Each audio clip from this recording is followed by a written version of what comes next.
All right, we're going to go ahead and get started. This is the October 10th Board of Education meeting. The board already met in executive session for quite a few hours and saluted the flag. Item number 6, the statement of public notice. I am not going to read to all of you because you can peruse it at your own discretion. So we're going to start with item number 7, which is the student representatives report. And I see Lucas Miller is here tonight. Hello. So in terms of Ridge, we have a shorter report today because it's only been a couple weeks, but in that time we had the homecoming game and the homecoming dance. So before the homecoming game, we had a very successful tailgate for the seniors, and then the homecoming dance looked great this year. We had a better turnout than in years past. About 330 kids showed up, and tickets were $10 a piece, so that was a great fundraiser for us. And we also crowned homecoming king and queen at the dance. If I can ask a question, lots of people are asking me who were homecoming king and queen. Homecoming king was Rohan Somar, and homecoming queen was Addie Schmidt. Any other questions from Mr. Miller? No? So you are welcome to leave as quickly as possible and go do your homework. Thank you. All right, we are up to item number 8, which is the superintendent's report.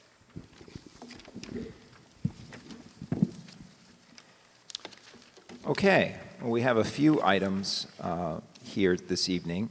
The first item is a brief update on what's going on with Title I, and we don't need to have a motion or vote on that first item. The other items, 2 through 5, we can do that, but I wanted to first have the board have some opportunity to hear about each of these items, and we do have some guest speakers here with us tonight to talk to us about each of them.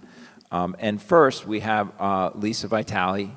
She is here. She is our Title I coordinator, and also here on behalf of item number 3, which we'll get to in a little bit as well. So Lisa, if you wouldn't mind just sharing briefly what you and I have been conspiring on a little bit over the last couple weeks to try to make some progress to put the Title I funds to good use. And I think that microphone front and center should be on. Thanks, Lisa. Yep. Yeah. Yeah, it's easier if you just take it out. Okay, so Nick and I have been working over the summer along with the elementary principals and assistant principals. We took a look at some of the IRNS data that we gathered last year from me attending all the IRNS meetings at all 4 of the elementary schools. Sorry, that way you guys can see. What we looked at was what we were doing well, and then we also looked at what we can improve on. From looking at that improved on, I met with the principals and assistant principals over the summer. We came up with a list of some strategies. We also looked at universal screeners, diagnostic assessments, some progress monitoring, different types of instruction, and also how we could use the school day at the elementary level to put in an intervention period where we would use the Title I funds for professional development, materials, as well as some manipulatives, as well as on-site coaching and professional development. Thanks, Lisa. And I know that we are targeting our first year's efforts on our first grade students that we hope to have some screening done in the month of November. Rod helped Lisa and I with a bid document, and last week we put that document out to bid to try to seek some of the consulting services that we need to train the staff first on how to administer the screening assessment that will also help us be compliant with our requirements to screen students for dyslexia. So that's another important component that we're working on. And we've been talking about these interventionist type efforts for quite some time, and I want to try to make a point this year to give you guys periodic updates on where we stand with the process. So I did ask Lisa to just give us a couple minutes of her time tonight to share this with us, since she's also here to kind of support Jean in item number 3 that we'll talk about in a little bit as well. Thanks, Lisa.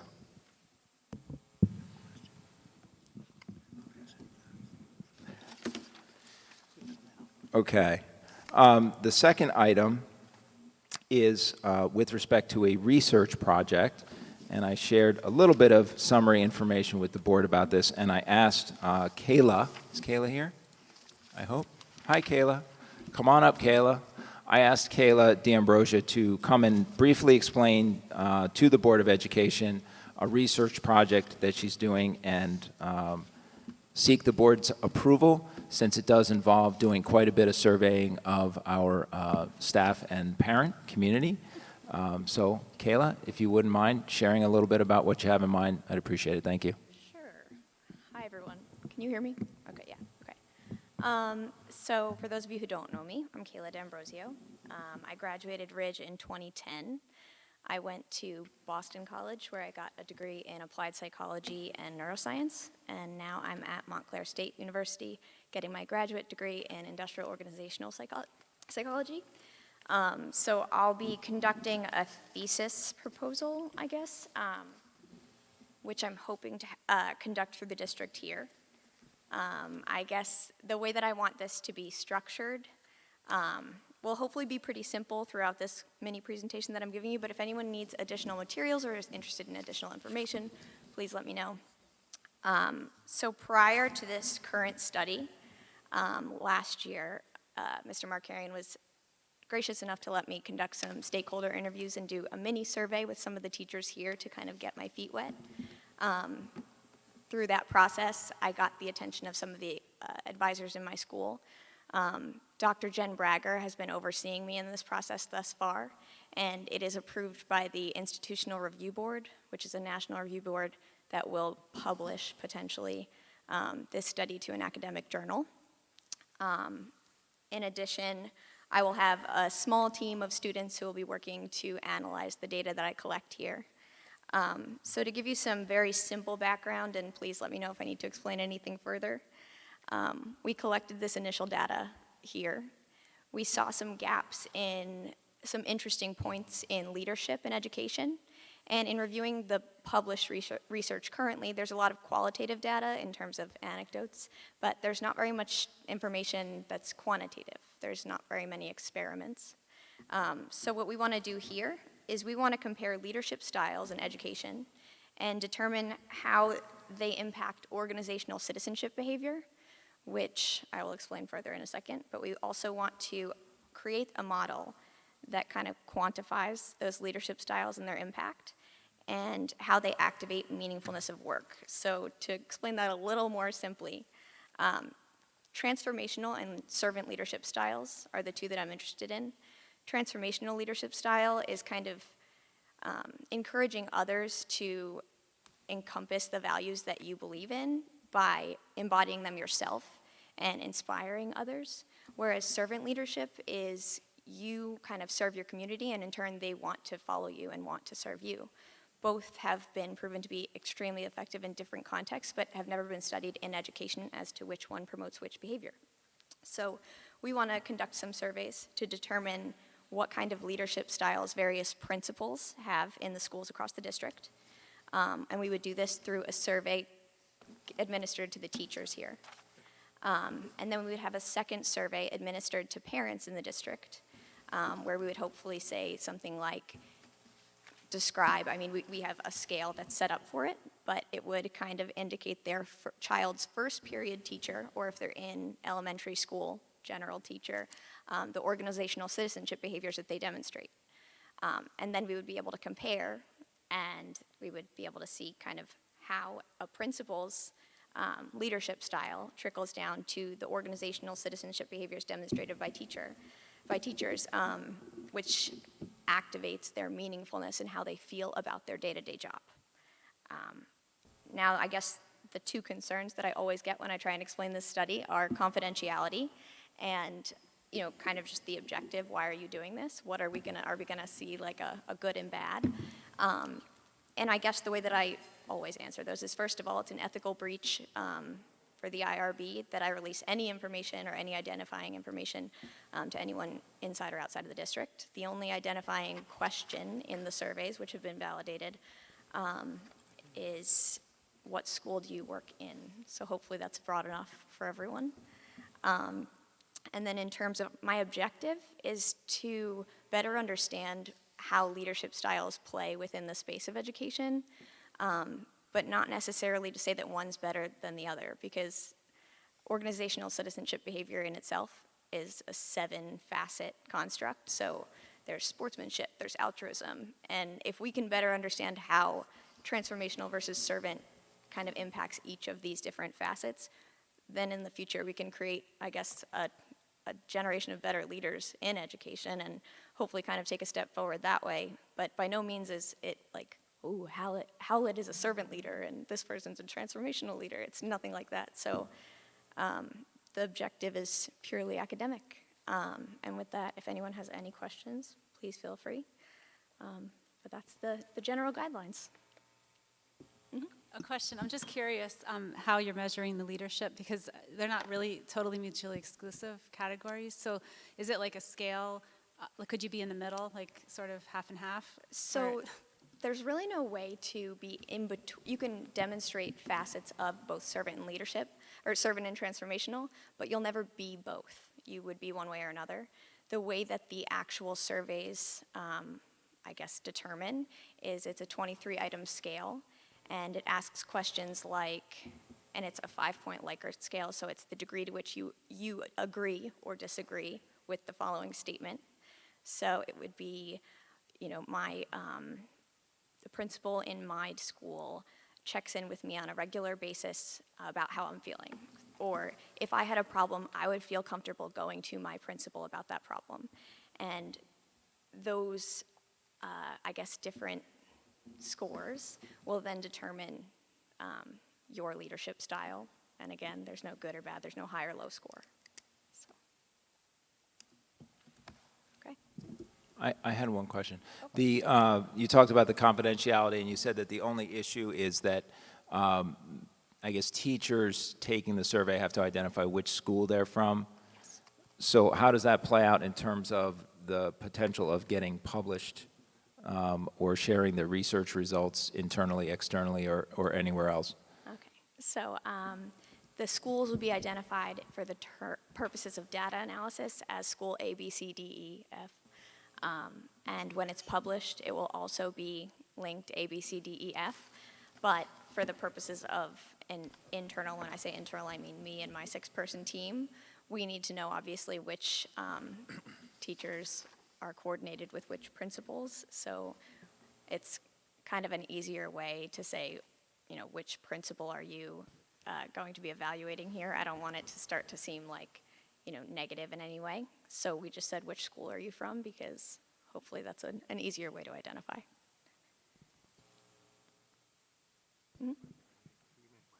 How many parents are you going to be surveying? So we're hoping to, all of this is obviously voluntary. No teacher or parent would ever have to be forced to participate. There is an email template that would be sent out that would say this will not affect your relationship with the district or any teacher in any way. But we would like to send it to the listserv if possible. The whole district? Yes, if possible. We would send it, I wouldn't personally send it unless that was something that the board and Mr. Markarian feels was necessary. If it's, I guess we would have to determine if we feel like it's better coming from you, Mr. Markarian, or if it's better coming from me. Yeah, it would probably be through a District Friday folder to alert people to this opportunity to participate in a survey. Great. Mrs. Shaw? Can you just give some clarification, because there's assistant principals in many buildings, so are you asking even them to evaluate the principal, or are the teachers evaluating both APs and Ps? So teachers will be evaluating, teachers and vice principals will be evaluating principals, but there will only be one subject that's being evaluated in any school. Per building? Mm-hmm. I'm sorry, too, and is it, in the context of the word evaluate, I think it's important that we clarify what's meant by the word evaluate, because I evaluate the principals, the teachers don't evaluate the principals Yes. in that sense. So they're going to be responding to survey questions that would help establish the leadership style of the principal, not evaluating in the sense Yes. of goodness or badness. Exactly. Okay, thanks. Mr. Byrne? I have a little trouble with leadership. I thought leadership would say, hey, cover the material in the book, ask questions, test the students to make sure they're learning. And I don't understand inspirational and quality relationships. Maybe it's 21st century, but I don't relate to what you're talking about at all.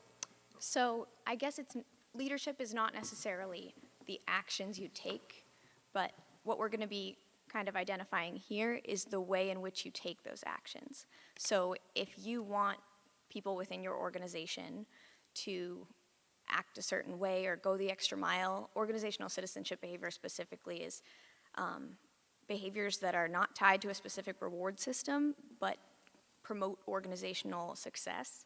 So if someone's willing to stay after school when they're not being paid to do this and that, to really go that extra mile for their students, if you want to promote that kind of intrinsic motivation in your teachers,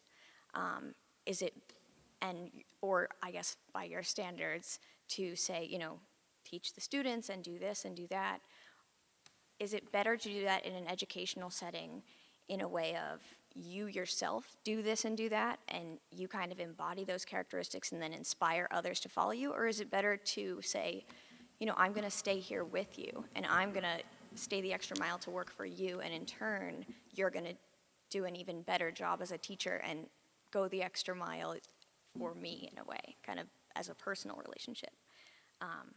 Those two different kind of tactics in leadership have been studied as being, for instance, in certain nonprofits, it's better to be servant, and in financial accounting, it's better to be transformational.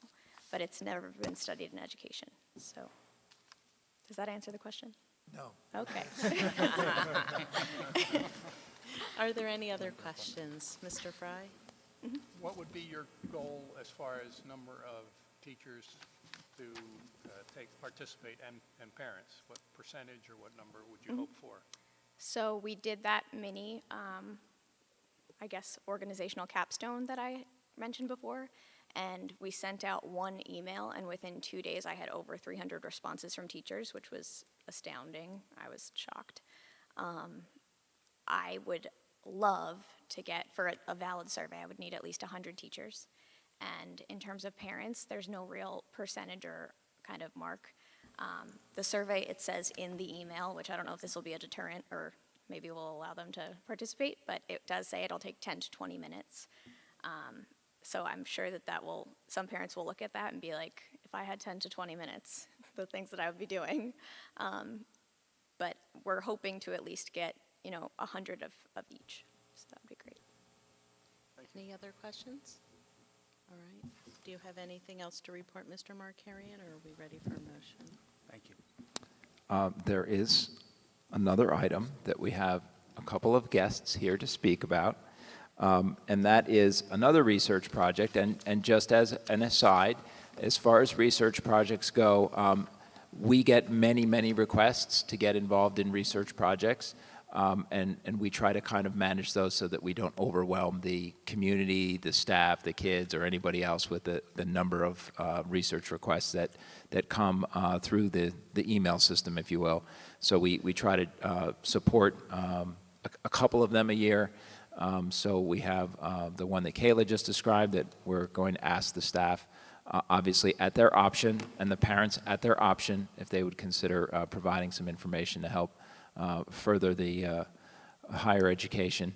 And a second project that we're working on is a little bit more close to home, and you might say directly beneficial, hopefully, to the district. And that is one that Jean O'Connell has been working on with Dr. Chu and with the special education department. So I have provided the board members with a little bit of information, and this evening when I approached Dr. Chu and I thanked him for coming, he shared another document that I left a copy of with each of the board members here that's titled the Rutgers School Avoidance Early Detection Program. And Dr. Chu and Ms. O'Connell, maybe you could talk to us a little bit about the background and what you're out to accomplish and what you're hoping the board will support. Thank you. Before I introduce Dr. Chu, we'll just give you sort of a little bit of background. I think most of you have heard me speak about the school refusal issue that we've had over the years. A growing number of students, very specifically at the middle school and the high school, are not coming to school. So we've been trying to work at this from many different angles.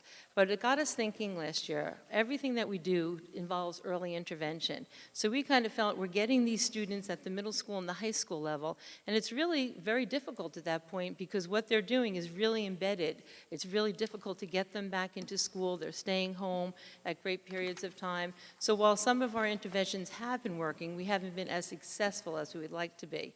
So what we decided to do last year was, let's take a look. Where does this really start? We don't see it at the elementary school, but is there some correlation between students that are out, students that leave late, or students that come in late to school?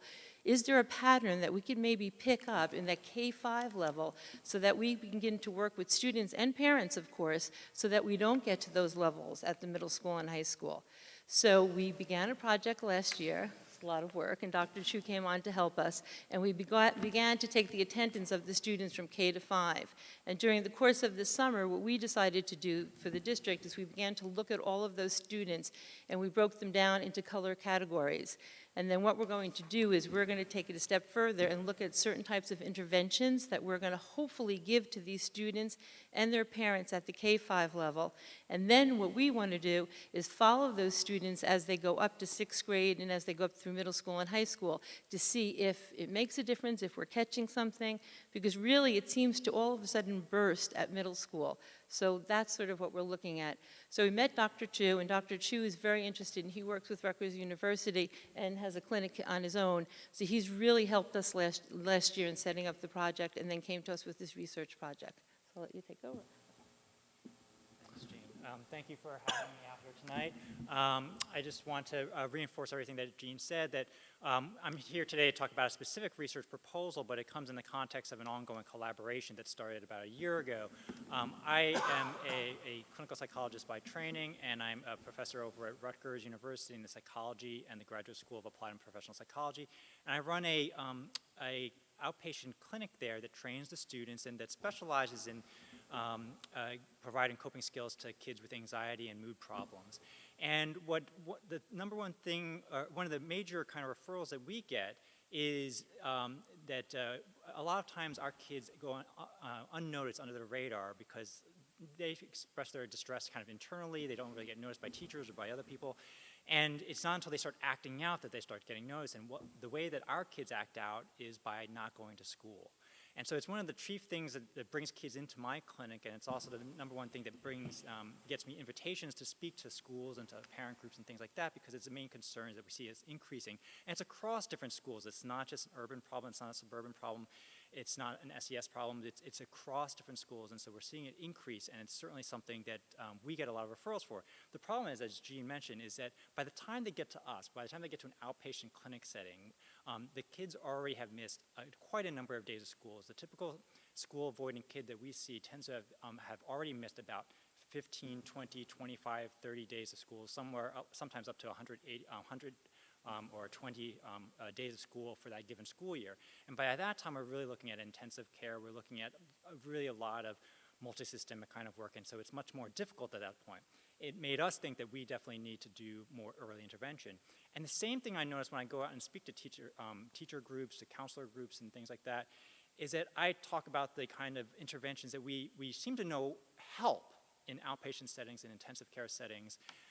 And when we talk about them, there are things that we could employ in school settings as well. We could train people, teachers, counselors to do them. And the thing is that they're not really magic bullet treatments or anything like that. The counselors here have good intuition. They have a good experience in training. They could figure out some of these things on their own. What they don't have is time, because each of these kids require quite a disproportionate amount of resources in order to try to address that problem. And so it got us continuing, all of us in the field, thinking what we need to do is continually try to identify these cases in kids earlier, right? Get to identify who are the kids who are going to start developing attendance problems early on when they're showing their initial kind of patterns. And so that's, Jean and her team were thinking about this, invited me to come and talk with them simultaneously. Another group of directors of special education, the MUJC group, invited me to give a talk to them. And so we started talking, and that's when we were doing our kind of manual, handmade version of trying to detect kids early on by having counselors identify which are the kids who are missing more school days than other kids, and basically they were tracking by hand who was missing more than 5 days of school in a given year, and then to start to track those kids intensively, right? The particular project that I'm proposing here is to try to automate that system. So what you see before you in the information handout is really a two-part project. The first part, and they're both about capacity building and feasibility testing. So the first part is by building a web-based attendance dashboard.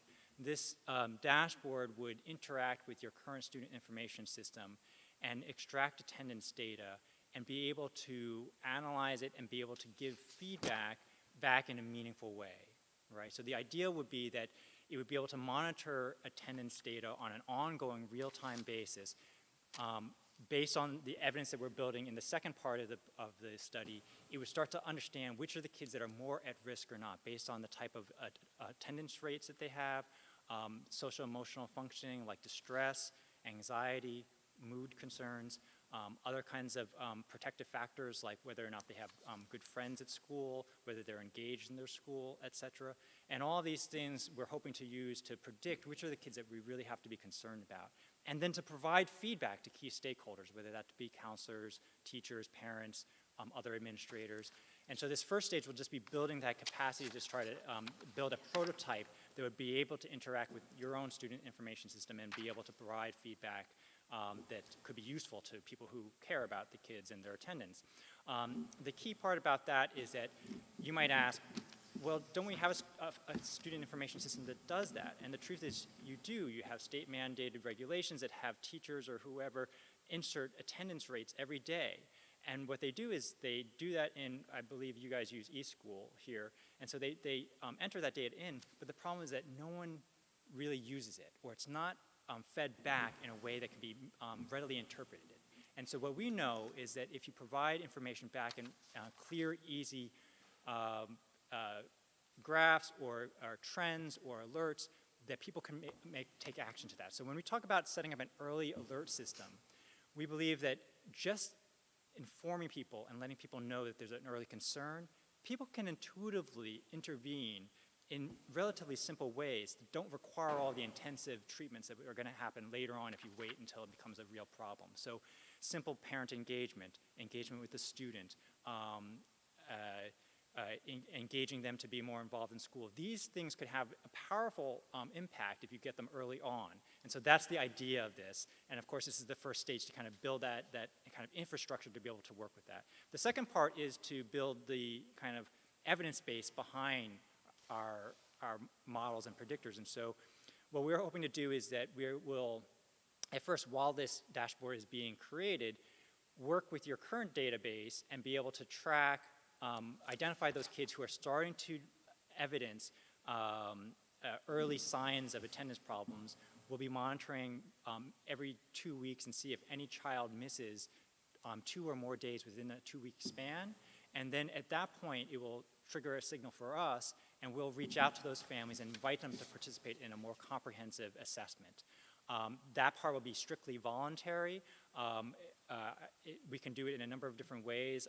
Superintendent Markarian prefers that we have Bernard Township staff be able to be the ones who reach out to the parents and ask if they're interested in Rutgers contacting them and being involved in the study.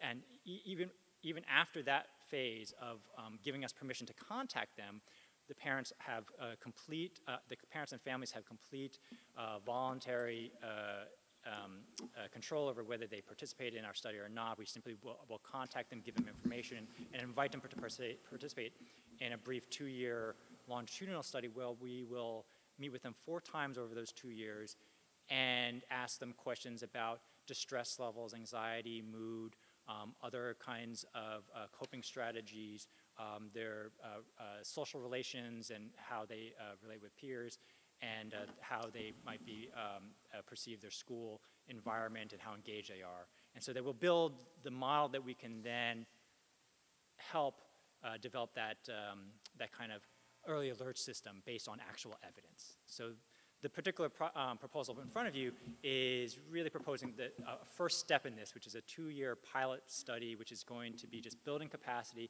and testing out whether or not this is feasible to do and start the ball rolling. So Great. happy to answer any questions. Thank you. Are there any questions from the board? Dr. Dunton? So I'm wondering, when you say 2 absences in 2 weeks, I mean, most illnesses last more than a day. So does that mean anyone who gets an illness and is out a couple days in a row is going to be approached about the study? Yes, at this early stage we would, because it's hard to actually tease out those kids who have legitimate illnesses versus those kids who are staying out of school because for reasons that they when they could come to school. So what we find is that the kids who actually end up having chronic absenteeism often start in that situation where they might be feeling ill, might have some beginning of an illness, but then they end up staying home longer and longer, and then they don't feel like they can come back and end up staying out. So there's no penalty to them being assessed, and so it will help us tease out which of those kids, at what point are the kids who have the doctor's notes and come back to school after their illness episode concludes versus those kids that stay out of school as well. Mr. Fry, do you have a question? Yes. Do you say that school refusal versus absenteeism, and when I say that, it's school refusal is possibly psychology, Yeah. and school or absenteeism could be poor nourishment at Yes. home. It could be a lack of a parent, so they just play all day. Yeah. Can you discriminate between those two, or are they all one problem? I think the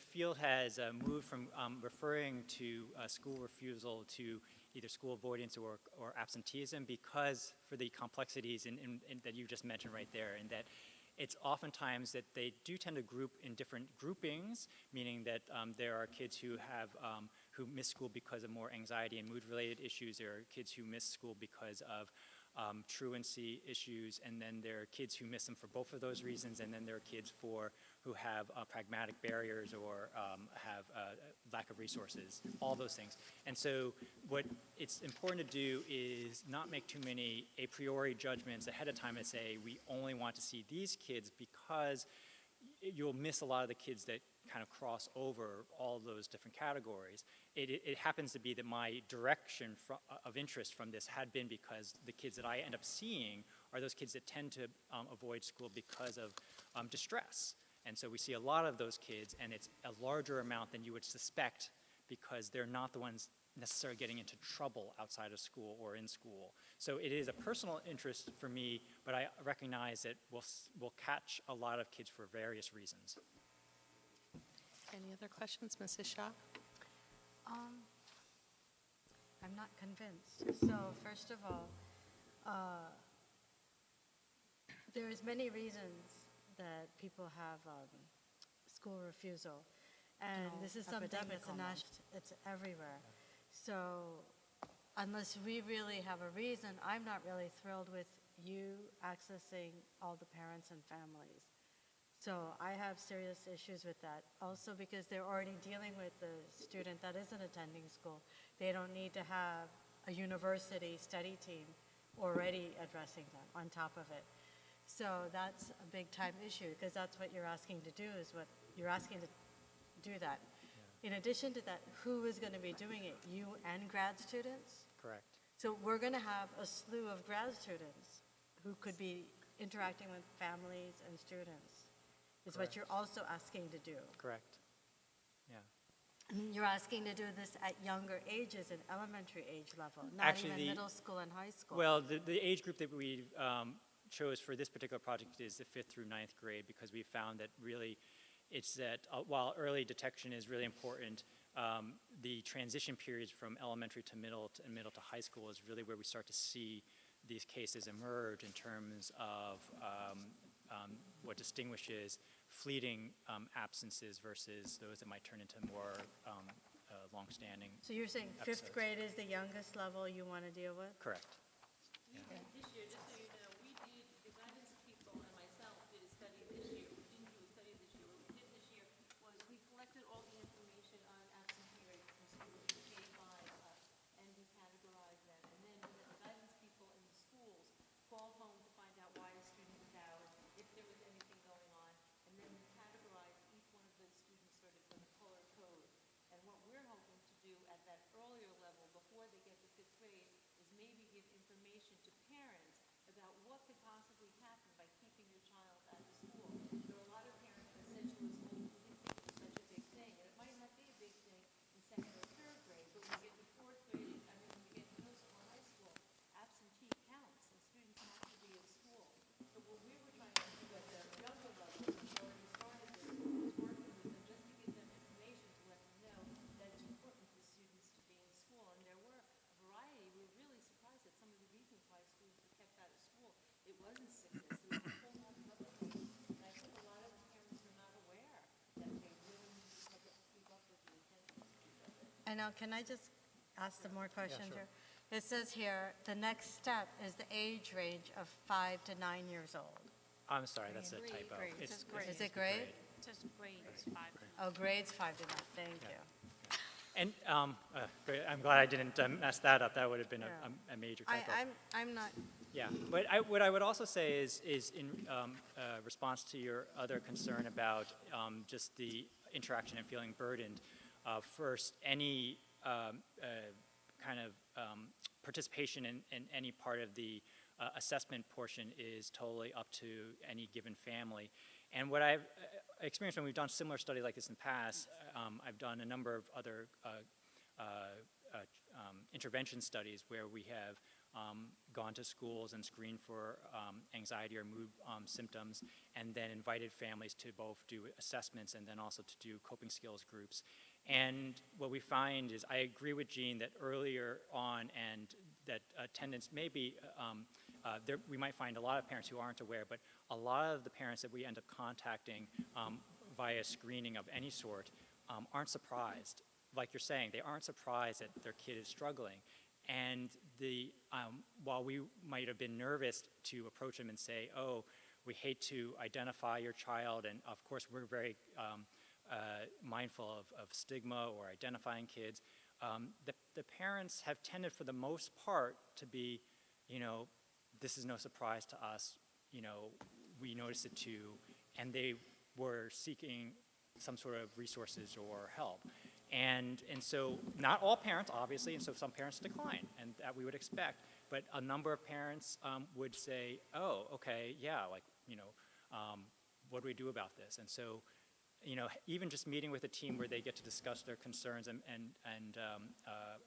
about their child, and where the child gets to discuss their concerns, sometimes can be seen as a resource. And of course, if there is any child who is in need of actual services, we would be happy to provide referrals for that family. so my concern is that I definitely don't want to see grad students interacting with the families or students, because they're not already certified and they're still grad students. So is there any way in which they would not get direct interaction with the families? I can't see a way that that's feasibly the project could be done, because I imagine that we would, end up inviting a number of families over a short period of time, and in order to meet with all of them, we wouldn't be able to have doctoral level interviewers do that. Again, if it's any solace, these are the same students who I work with in my clinic who are seeing clinical level youth who are receiving psychological interventions, and so it is not unusual for this service level or for this area for doctoral level students to be doing this kind of work, and so again. even if we were doing an intervention study where we were working directly with kids with, elevated, mental health issues, I would feel confident with that. But even in this particular project, I think we're going to be catching them earlier on. And so I feel confident it's a standard in the field, and so I worry less about that.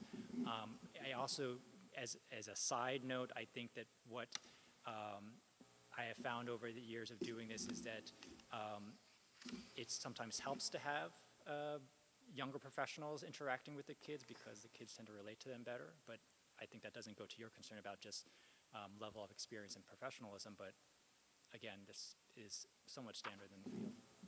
So do you have you implemented this study in some other district? We've done coping skills groups here in Franklin Township, so in Franklin Middle School. The same exact study? No, not this study. This study is novel. But So this is the first time you're doing this study, correct. and this is the only data set you're using right now? No, we're also working with 2 other school districts, and so we have Berkeley Heights and Highland Park who have agreed. And we had interest from other districts, and we decided to keep it small because, as you'll see, it's a relatively small pilot study. And so we thought working with 3 school districts was all that we could handle at this point. So, but we have others who are, others who have committed. Are there other board members who have questions? Mr. Byrne? I disagree with my board member next to me, because if you can help the kids, I don't care who helps them, we have to help them. I'm curious on the cause and why is it getting worse? And are you into trying to identify the cause and maybe do some papers and alerting the public on what the basic... I appreciate that. That is what why the assessment we'll be doing will be fairly comprehensive in terms of assessing things like peer relations, family relations, their engagement in schools, their own coping abilities, because we believe that there is some, certainly our hypothesis is that the kids, what we find is that the kids who have difficulties and who could be very amenable to intervention are those kids who don't go to school because of overwhelming difficulty in coping with distress, right? So it's not, oftentimes when kids stop going to school, adults will ask them, why aren't you going to school? And they expect there to be some sort of concrete, pragmatic issue, like being teased by other kids, by struggling at school, by this class schedule or something like that. And it's usually, in a surprisingly high proportion of these kids, it's not any of those pragmatic reasons, but simply because when they get to school, they have this overwhelming feeling and they don't understand why. And so what we're trying to do is understand what helps kids to actually ride that wave, get over that hump, and get to school, much like many of us had learned over time, that when there's something that you just don't feel like doing, you push yourself through it, and then you reap the benefits afterwards. Right? And so, but until you learn that lesson of getting over that hump, it's hard to envision yourself doing it. So yeah, so those are the things that we're envisioning studying alongside of this so that we can fine-tune our interventions and do some, Jean's already kind of like pushing the envelope, but having kind of paired or personalized or individualized interventions for depending on which of the factors are most important. You're almost implying that today's child is more sensitive, more vulnerable to I think what we've seen is that there's increased awareness of feelings and sensitivity to it, and also I would say an honoring of feelings. I think for a while what we have done is become very motivated by emotions as opposed to goal-oriented behaviors, and so oftentimes people will take their kind of feelings as reasons to stay home. I feel sick, so I should stay home. I'm feeling tired, I shouldn't go to the gym. And what we're trying to do is say that you could have those feelings and also do things that are important to you. And so there's a shift in the culture that I think has happened, and this has been kind of documented throughout in psychological science, in which we're seeing that the sensitivity to feelings has become more, we've become more aware of that, and that it's become a reason to motivate behaviors. And so I think what we're trying to do is both give children a way to identify when they're acting out of their moods, and also about how to overcome that, and also for parents, because a lot of parents, for all good reasons, have a difficult time seeing their kids in distress, right? You see your kid upset, you don't like to see your kid upset, and so they try to do what's natural and responsive, which is to help them become less upset. Oftentimes that means escaping from the thing that's difficult, and so what we want to do is educate and provide guidance in terms of how you can overcome some of those challenges, even when you're feeling upset. Any other questions from the board? Mr. Fry? Ms. O'Connell, I am very much in favor of the research project. I recently read a statistic that in middle school, if a child has, or a group has 20% absentee rate, that when they get to high school, 75% of them have dropped out. And it is such a lost opportunity for education. And what happens to those children who don't have the education, they can't get jobs, or they're getting low-paying jobs. So I think if there's any intervention, I think this is a very good. Yeah.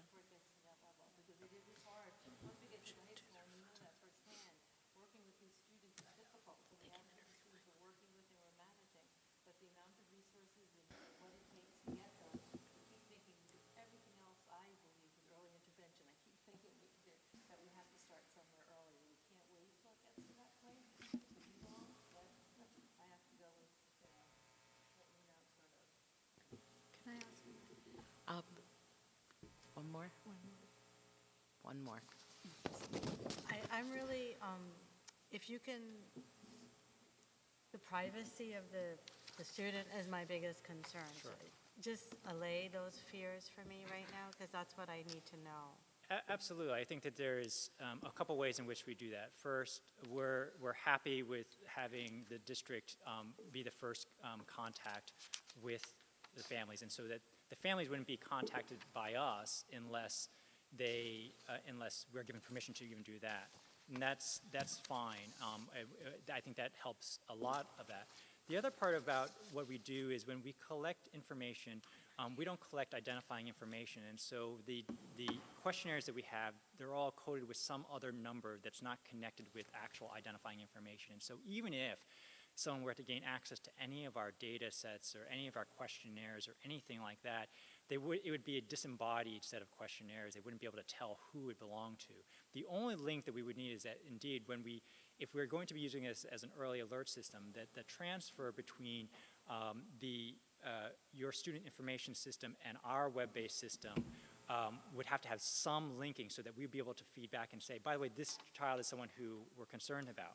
And so that's why this specific project is taking a baby step. It's really about capacity building. I wish that I could promise a much larger study where we would figure out the science of everything, but right now it's capacity building because we're working with a great group of technologists at Northwestern University, and their primary concern is privacy, by security, encryption, and so even more than I gave credit to, that process of exchanging information requires a lot of thought and development so that there's no loss of information and no corruption and no access in that process. And so that's why so much of the emphasis of this specific project will be in building those safeguards. All right. Are there any more questions from the board? All right. I believe Mr. Markarian wants to talk about another item in his report. Thank you very much. Thank you very much. Thank you. The last item, number 4 is the standard item on the HIB report, and 5 is an item that I shared a request from the Somerset County that is doing a promotional video for county tourism. It's a division of the Somerset County Business Partnership, and they've been doing some filming throughout the county to create a promotional video describing why Somerset County is a great place to live, work, and play. They wanted to take advantage of some of our buildings, in particular this facility, Ridge High School, to kind of highlight another wonderful aspect of Somerset County in its public school systems. So this last item is to give them permission to do some exterior filming of Ridge High School. involving a few professional actors and a drone to fly over the school. The thing that caught my eye was the Division of Somerset County Business Partnership. Since we recently agreed to partner with them, I thought that the board might be interested in supporting them with this little project. And I have made it clear to them already that they would need to work out a facility use agreement with the business administrator and not have any of our students in their video production. It sounds to me like they want to use actors to play their part. So assuming that they could deliver on those conditions and have your permission. That's why this item is on the agenda. Because I wanted to make you aware that you might see a photo of Ridge High School somewhere promoting Somerset County. With fake students looking impressive, we're going to assume. With that, I need a motion for superintendent items 2 through 5. Mr. Byrne? I wanted to ask a question after the emotion. Okay. May I have Mrs. McEwen and Mrs. Gray? Mr. Byrne, you have a question? On the HIB incidents, we don't go into the detail. This is the fact that we've received the report. I'm curious, where do the accusations of HIB or the request for the investigations coming from as a general rule? They could be coming from a number of sources. They could be coming from students, going to administrators, asking for assistance. It could be a contact from a parent. It could be an observation by a staff member. Any number of those sources getting reported to the school would trigger a report to the building principal, which would trigger an investigation. Any predominant source? I don't think I could say there's a predominant source. It may be more parents than any other source, but it's kind of scattered around. Okay, thank you.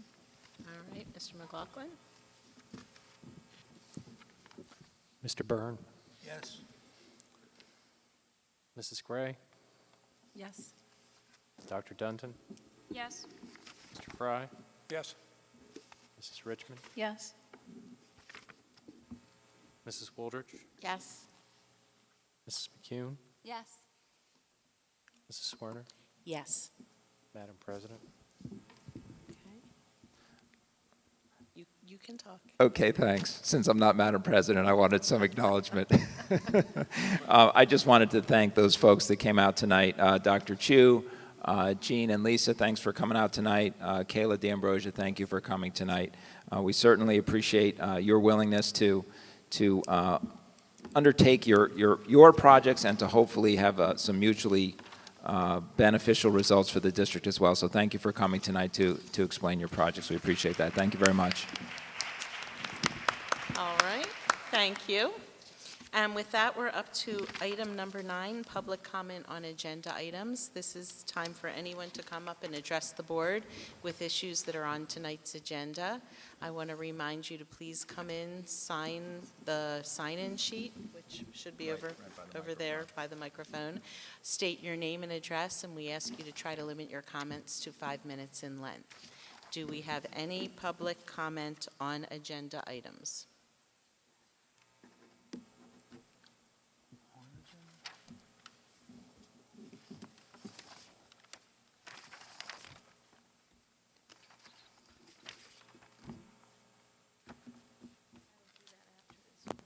So, hi, my name is Rachel Ward. I live in Hills, 26 Georgetown Court. So I have a question regarding the Rutgers research one, the project. I'm actually have a big concern on the privacy as well.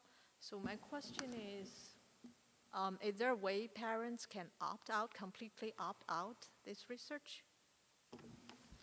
Yes, if I could paraphrase, I think what I understood pretty clearly from Dr. Chu when we worked on this, this arrangement together, we talked about the fact that if a student was identified as potentially being someone that might partake in this program, that actually the district would communicate with the parents and simply make them aware that there is this opportunity at completely their own choice as to whether or not they want to participate. So parents can certainly just say thanks but no thanks, appreciate your bringing it to our attention, but we do not want to participate.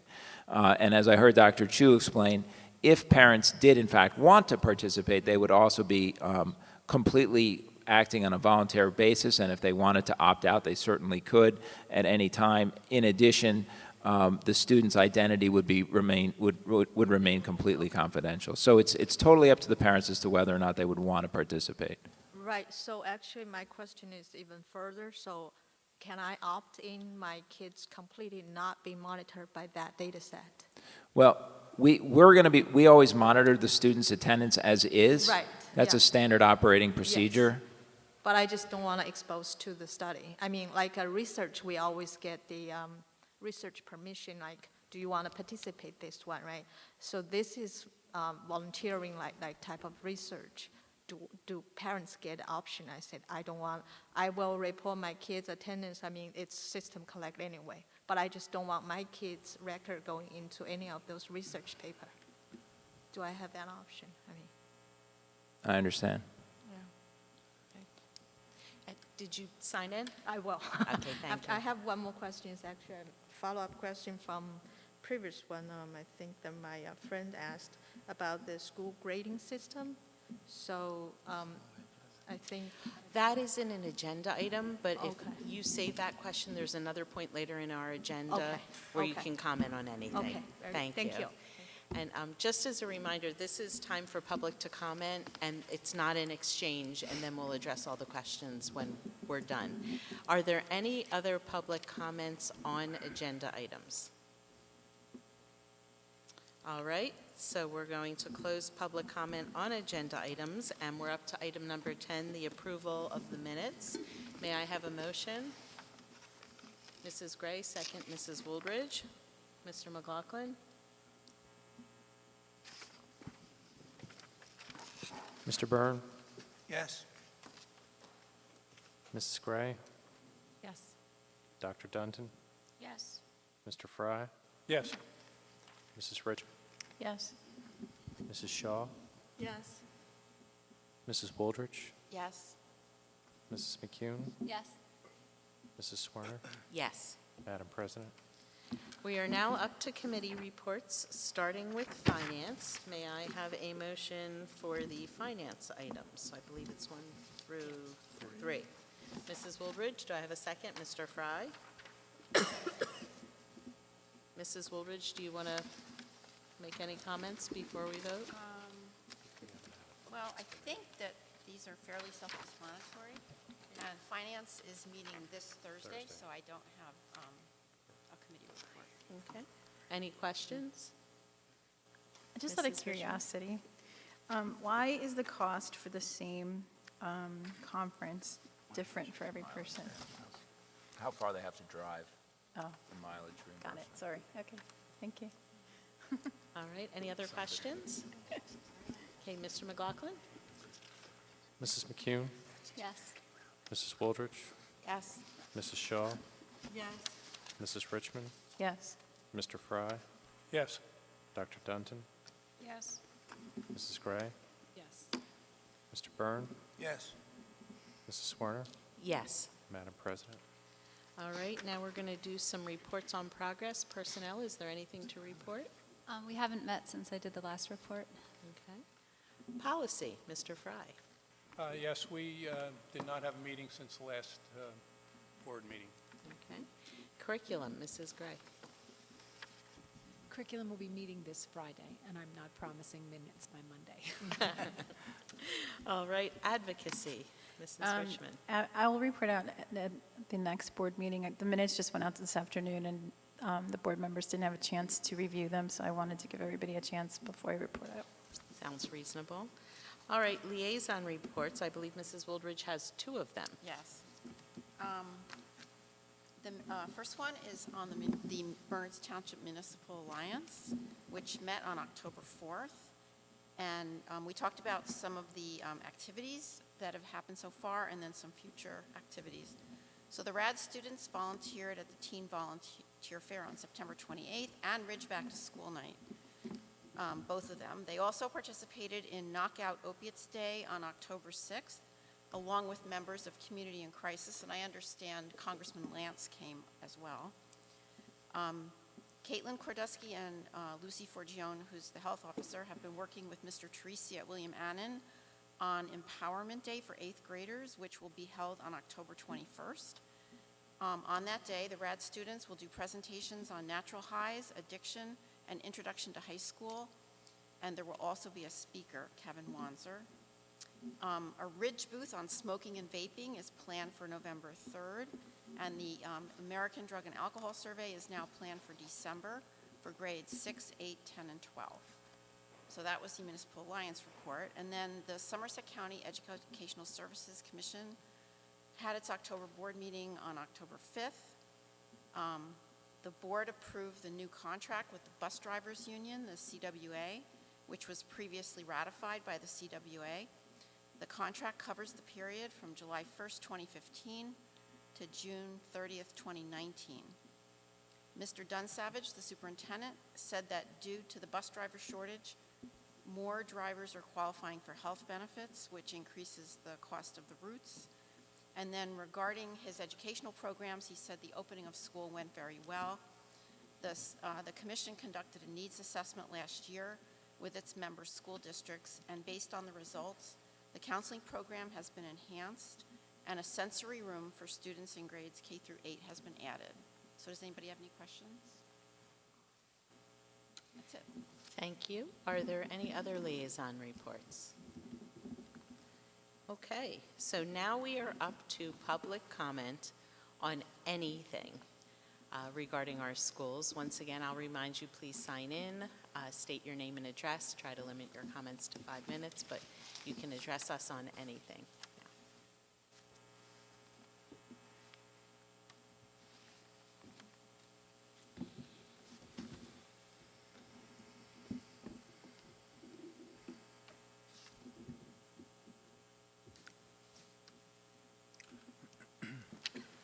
Hi, good evening. My name is Susan Lu. I'm a resident at a Training to Beacon Christ Drive.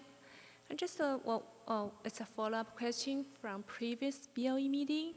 I understand there's some initiative, a discussion to discuss about to set up a curriculum forum to enable better communication between parents and teachers. So I just want to check, to follow up if there's any update and a status on that. Okay, thank you. Any other public comment?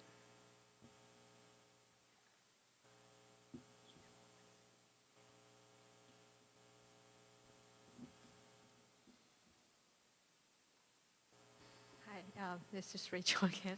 Just my question before was a follow-up question from the previous BOE meeting regarding the kids' grading that is not consistent with between the teachers. Could you speak into the microphone? Sorry, I'm having trouble hearing you. Thank you. Thought I was loud. Yeah, my question is a follow-up from the previous BOE meeting regarding the grading inconsistency among the teachers, and there had been some. Is there any follow-up studies? Then we can learn. Okay, All right, thank you. Any other public comment?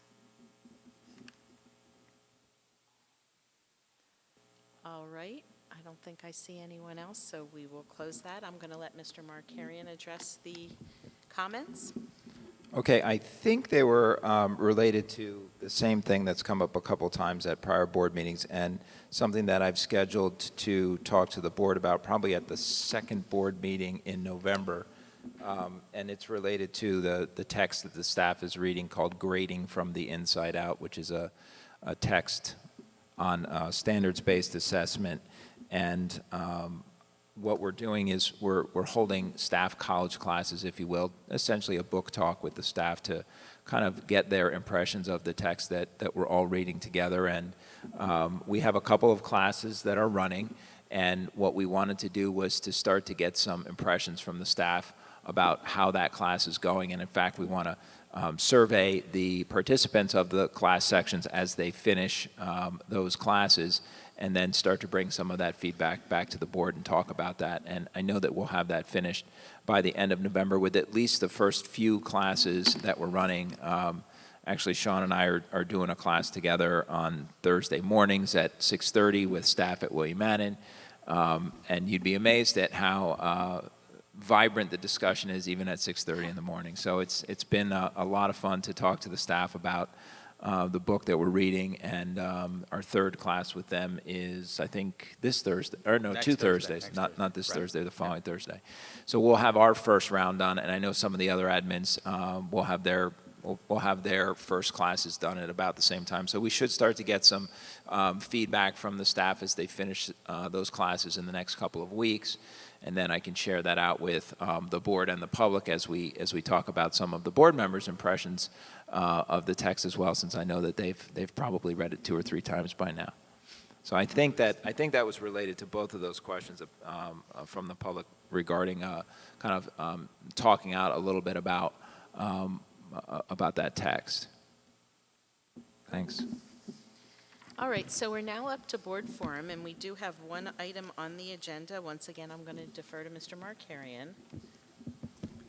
So I just wanted to remind the board and the public, we've been doing some things over the course of the last 14, maybe we're up to 16 months now, with respect to our transportation program.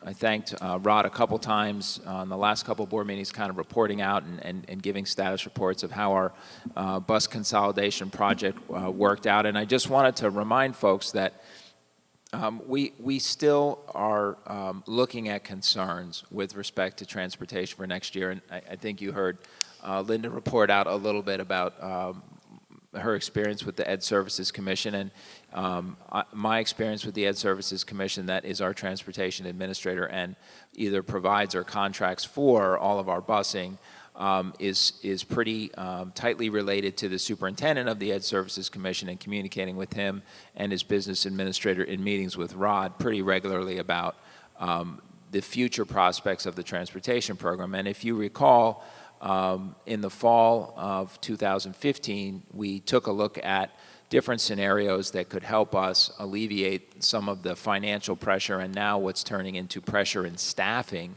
of our bus routes by getting enough bus drivers. We looked at some options, and one of those options was triple tiering. And we kind of put triple tiering aside, and if you recall, what we talked about was essentially having bus drivers have the different levels of the school on a schedule that would allow one bus driver to service all 3 levels of the district, meaning you would have a tier of busing that would happen early, and then one that would happen roughly 45 minutes to an hour later, and then a third 45 minutes to an hour later. So your opening elementary, middle, and high school levels, not necessarily in that order, would be staggered enough that one driver could take his or her bus and do a route for the elementary level, a route for the middle level, and a route for the high school level. Obviously, that's what I mean when I say triple tiering, and that's not what we have right now, because right now the high school and the middle school open at the same time. So obviously, having the high school and the middle school open at the same time, we have a lot of drivers all on the road at the same time. So that does hurt us a little bit in terms of our efficiency possibilities, but I think as we discussed last fall, the upside to the double tiering is that you may be able to get your routes finished with drivers that don't work enough hours in the week to be eligible for health benefits.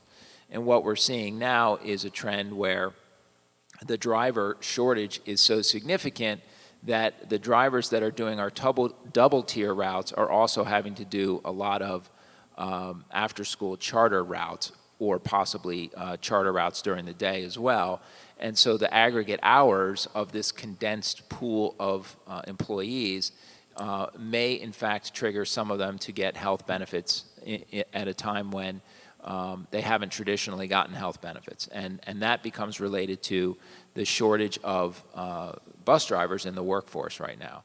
So, one of the things that could alleviate that is triple tiering. And why? Because, if we're using 30 drivers at Annan and 30 drivers at Ridge at the same time, Obviously, that's 60 people all employed simultaneously because the schools are opening at the same time. If you triple-tiered the routes, you wouldn't need 60 drivers on the road at the same time. You could probably get it around 30 to 40 drivers on the road at the same time. That means we would need a lot less bus drivers. So if we are truly in a desperate scenario in our ability to staff routes, that could be something that could, and I say could, alleviate the situation, because just because you go to triple tiering doesn't guarantee that you're suddenly not going to have any problems getting bus drivers. If this trend in getting bus drivers continues, it could still be a problem even if you triple tiered, but obviously needing 30 drivers is a lot less than needing 60 drivers. So just from a numbers perspective, maybe the struggle would be less. It's something that we are monitoring very closely with the Ed Services Commission. It's something that I know our board members have gone to legislators about to kind of impress upon them the importance of this issue in terms of trying to do things at the state level to make it easier for bus drivers to get certified, to maybe ease up some of these restrictions or the difficulty or the inability of facilities to process the number of drivers that are trying to get certified. There are different things out there to try to do that. But I think it's something that it's important that we don't lose track of and we keep a close eye on as we start moving into budgeting season over the winter, because obviously any kind of change in this regard is extremely significant. I just raise it with the board with the idea that if you want me to, I can certainly refresh some of those ideas and present them to you to make them fresh in your minds and in the minds of the public as to what triple tiering might look like in our district. I will say also that I attended a meeting on Friday where the executive director of the NJASA, our Superintendent's Association, was at the meeting, and I spent some time talking to him about this issue with the superintendents from Somerset County that were there, and Hal Dunsavage, the superintendent for our Educational Services Commission, and asked him to do what he could to advocate on our behalf, as he does have some access to leadership in government that could help impress upon them the urgency of this situation. Any questions or comments about the busing? Just kind of a heads up. Unfortunately, it's something we're going to need to consider if this shortage continues. Are there any other topics for board forum? Mrs. Shaw? I think you talked about some timeline, but you said right now, this year, we're not looking at it, but maybe it may happen for next year, based on what happens this year. Is that what you were saying? Right, so I don't think that I would ever, something really, really drastic would have to happen for me to even suggest in the middle of a school year. Right, I think I could, sign my own pink slip on that one, but the idea that, planning for the next year, it could be something that we want to take a look at, and I just don't want people to forget that this is a struggle that's going on. One of the things that I asked the principals to do was set up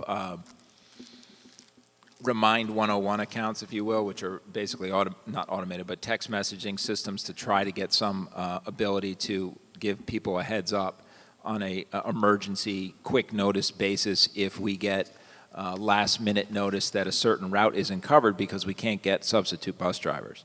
And so that's one of the biggest fears that I have on a daily basis, is getting the phone call that we don't have a bus driver to cover a route. In our schools, even when we're short-staffed and we can't get enough substitutes to cover a class, if there's a sickness, if there's a training going on and we're short substitutes, we're able to say to the teachers, look, well, here's a coverage slip, here's a little extra compensation, we need your help to cover an extra class.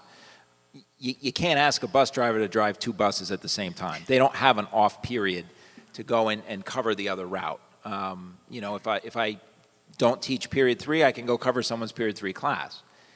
If the high school bus drivers are at a shortage and we don't have substitutes, it's a real problem. It means that the existing drivers, they'll do their routes, and then one of them will head back out to look around for the students on Ridge High 8 that didn't get picked up because they couldn't get a substitute driver.